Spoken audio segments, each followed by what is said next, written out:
Good morning student. Today I am going to explain the class 9th science lesson 9 force and laws of motion. I have already explained the first law of motion, force, balanced or unbalanced force. Now I am going to explain the relationship between inertia and mass. Inertia depend upon the mass. It means if mass increasing, inertia will increasing. What is this inertia word? Inertia is used to resistance offered by an object.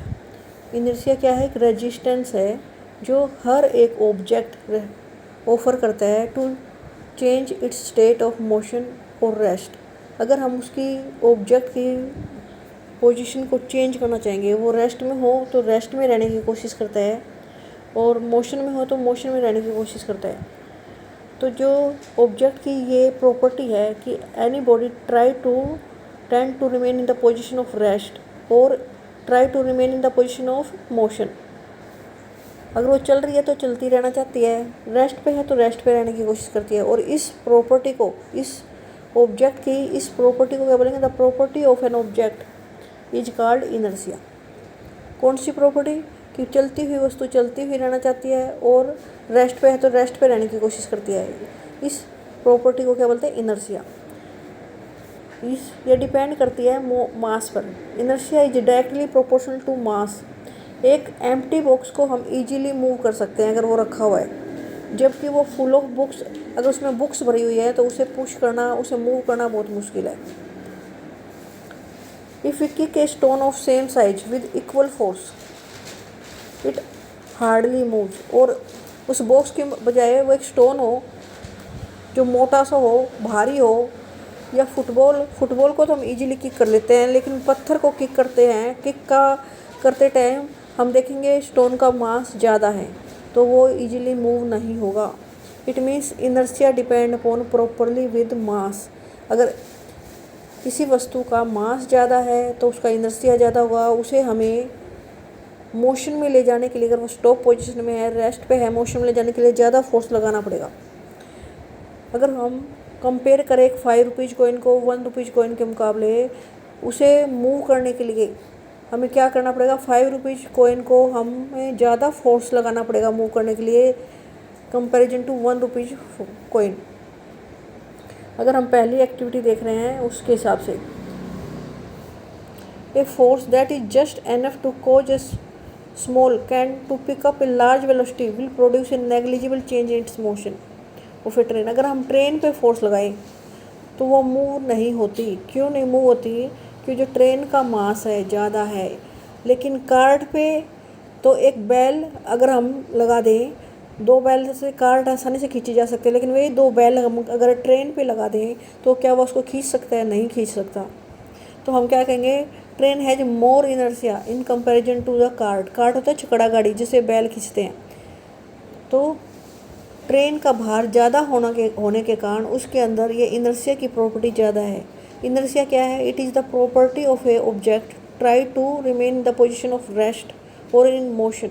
एक body कोशिश करती है rest में हो तो rest में रहने की, मोशन में हो तो मोशन में रहने की, और इस प्रॉपर्टी को इनर्शिया बोलते हैं.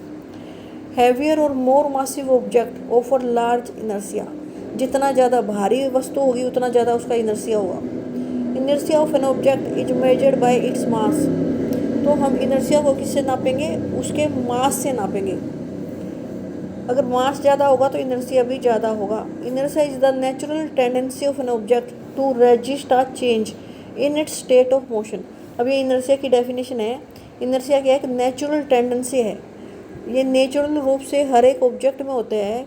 To resist a change, resist होता है विरोध करना, कि वो अपनी स्टेट ऑफ मोशन या स्टेट ऑफ रेस्ट को अगर तुम चेंज करना चाहोगे, उस चेंज का विरोध करेगा. तो किसी भी the mass of an object is a measure of its inertia. हम जब मास नापते हैं इसका मतलब हम उसका इनर्शिया नाप रहे हैं. जितनी ज़्यादा भारी वस्तु होगी उतना ही ज़्यादा इनर्शिया होगा. एक एग्जाम्पल के रूप में अगर हम क्वेश्चन देखें, which of the following has more inertia, a rubber ball और a stone of same size. तो स्टोन रबर से भारी होता है तो स्टोन का इनर्शिया ज़्यादा होगा. ए बाइसिकल एंड ए ट्रेन, तो इसमें इनर्शिया किसका ज़्यादा होगा? ट्रेन का. ए 5 रुपी कॉइन और ए 1 रुपी कॉइन। तो इसमें 5 रुपी कॉइन भारी होता है 1 रुपी कॉइन से, तो उसका इनर्शिया ज़्यादा होगा।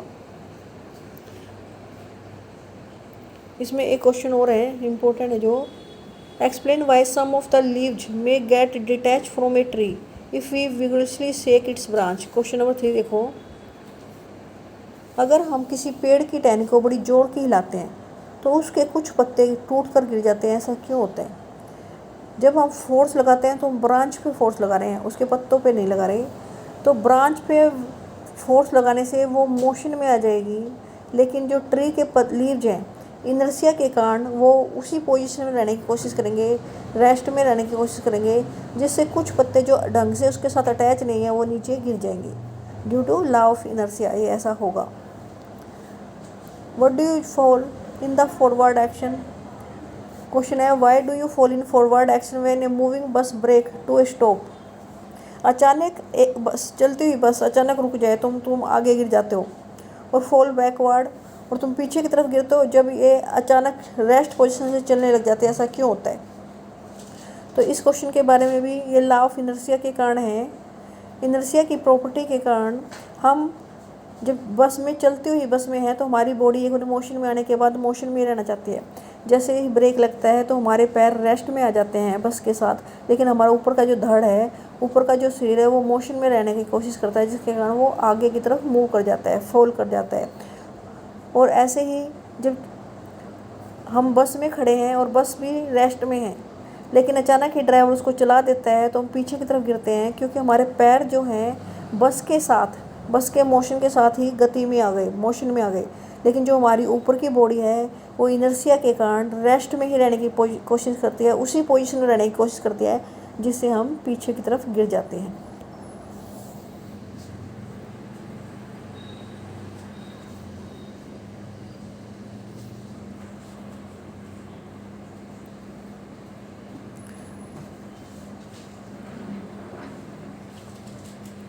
अब है second law of motion. The first law of motion indicate that when an unbalanced external force act on an object its velocity change। हमने फर्स्ट लॉ में पढ़ा कि अनबैलेंस्ड फोर्स लगता है किसी वस्तु पे तो उसकी वेलोसिटी चेंज हो जाती है। इट मीन्स वेलोसिटी चेंज का हमने 8th चैप्टर में पढ़ा था। When a object change its velocity then we say it is accelerate. हम कहते हैं कि वो वस्तु एक्सेलरेट कर रही है। इट मीन्स फोर्स लगाने से वस्तु में जो वेलोसिटी उसकी चेंज हो रही है, इट मीन्स वो एक्सेलरेट कर रही है। Now we would like to study how the acceleration of object depend on the force. अब हम ये देखेंगे कि फोर्स और एक्सेलरेशन में क्या रिलेशन है। Let us recount some observation from our everyday life. During the game of table tennis if the ball hits a player, अगर किसी बॉल को टेनिस प्लेयर हिट करता है, it does not hurt him, तो उससे वो उसको हर्ट नहीं होता। किसी प्लेयर को अगर वो लग भी जाए टेनिस बॉल तो छोटी सी होती है तो उससे ज़्यादा नुकसान नहीं होगा। On the other hand when A fast moving cricket ball hit A Spectator, लेकिन वो क्रिकेट बॉल लग जाए किसी दर्शक को तो उससे ज़्यादा चोट लगेगी। अगर ऐसा ही एक ट्रक जो रेस्ट पोजीशन पे खड़ा है और बिना टेंशन के कोई उस पर लग जाए, उस पर टक्कर लग जाए, जो पार्क एक साइड में खड़ा है, तो उससे हमारे ज़्यादा चोट नहीं लगती।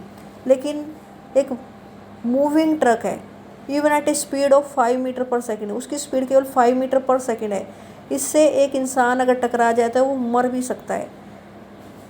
इसका रीज़न क्या है? मास मल्टीप्लाई बाय वेलोसिटी। उस वस्तु का जितना मास है, जितनी वेलोसिटी है उसकी, वो भी डिपेंड करती है कि कितना फोर्स वो लगाएगी। स्मॉल माउस सच ए बुलेट में किल ए पर्सन। एक छोटी सी बुलेट एक इंसान को मार भी सकती है, क्योंकि वो बड़ी तेज़ वेलोसिटी के साथ गति करती है। और जब मास और वेलोसिटी मिलते हैं तो मोमेंटम बनाते हैं, मोमेंटम। और एक नई टर्म आएगी, the impact produced by the object depend upon its mass and velocity. It means जो बुलेट ने इंसान को मारा उसका रीजन है उसके अंदर जितना मास है उस बुलेट का, साथ में किस वेलोसिटी से वो आ रही है। मास और मल्टीप्लाई वेलोसिटी होकर जो इम्पैक्ट आता है वो बनता है। If an object is to be accelerated we know that a greater force is required to give a greater velocity. तो उस वस्तु को हमें तेज वेलोसिटी देने के लिए फोर्स भी तेज लगाना पड़ेगा। In other word there appear to exist some quantity of importance that combine the object with mass and its velocity। यह है ना अभी कि जिस वस्तु का जितना मास है, किस वेलोसिटी से वो गति कर रही है, दोनों मिलकर एक इम्पैक्ट, कितना धक्का वो लगाएंगे उस वस्तु पर, दूसरी वस्तु पर, वो बनाती हैं। One such property called momentum, तो उसे हम बोल देंगे momentum. And introduce by Newton, इसे भी न्यूटन ने ही हमें इंट्रोड्यूस करवाया था। The momentum is represent by the small p of an object is defined as the product of its mass and velocity. तो मोमेंटम को हम स्मॉल पी से दिखाते हैं और ये होता है उस वस्तु का कितना मास है, किस गति से वो मूव कर रही है, वो होता है उसका momentum. Momentum has both direction and magnitude. Its direction is same as that of velocity. जिस दिशा में वेलोसिटी वो मूव कर रही है उसी दिशा में हम मोमेंटम को मानते हैं उसका। The SI unit of momentum is, देखो मास की एसआई यूनिट क्या होगी, किलोग्राम, और वेलोसिटी की मीटर पर सेकंड, तो इसकी क्या बन गई, किलोग्राम मीटर पर सेकंड।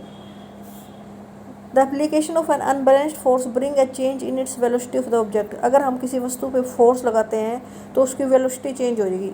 अगर वेलोसिटी चेंज होएगी तो मोमेंटम भी चेंज होगा, क्योंकि वो भी मास और वेलोसिटी दोनों पे डिपेंड करता है। It is therefore clear that a force also produce a change in momentum. तो फोर्स लगेगा तो वेलोसिटी चेंज होगी, इट मीन्स उसका वस्तु का मोमेंटम चेंज हो रहा है।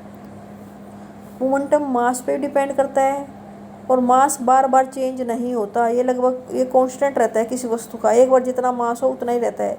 लेकिन वेलोसिटी को फोर्स लगाने से हम चेंज कर सकते हैं।